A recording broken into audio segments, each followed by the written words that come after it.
Hot cake. Hot cake. Ayan, nakadilaw na yan. Hot cake. Ano yung hotdog? Pinsan niya ba yan? Boss, tarantado ba kayo? Bakit? Bibili ba talaga kayo? Ganito yung Boss, pang ina mo na hawakan. Pang ina naman, oh. Tingnan mo, nahawakan ko tuloy dahil sa'yo, eh.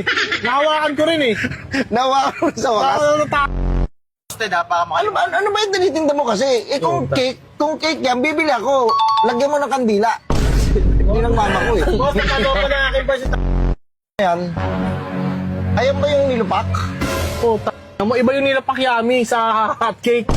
Ano pala yan? Hot cake. Anong tinda mo? Oh. Hot cake. Galit ka ba? Oh, pangina, kasi Galit, Charles? Isipin ko yung birthday. O ano yan? Paano na yan? Eh, hot cake, boss, pangalan yan. Pag tinanggal mo naman cake, hot na lang. Mainit, ano yun? Ano ba yun? Diba? Dalawa. Salamat yan. Dalawa. Boss, ano ba talaga kasi? Pangina mo, bibili ka ba? Hindi na. Pangina mo, kanina ka pa eh.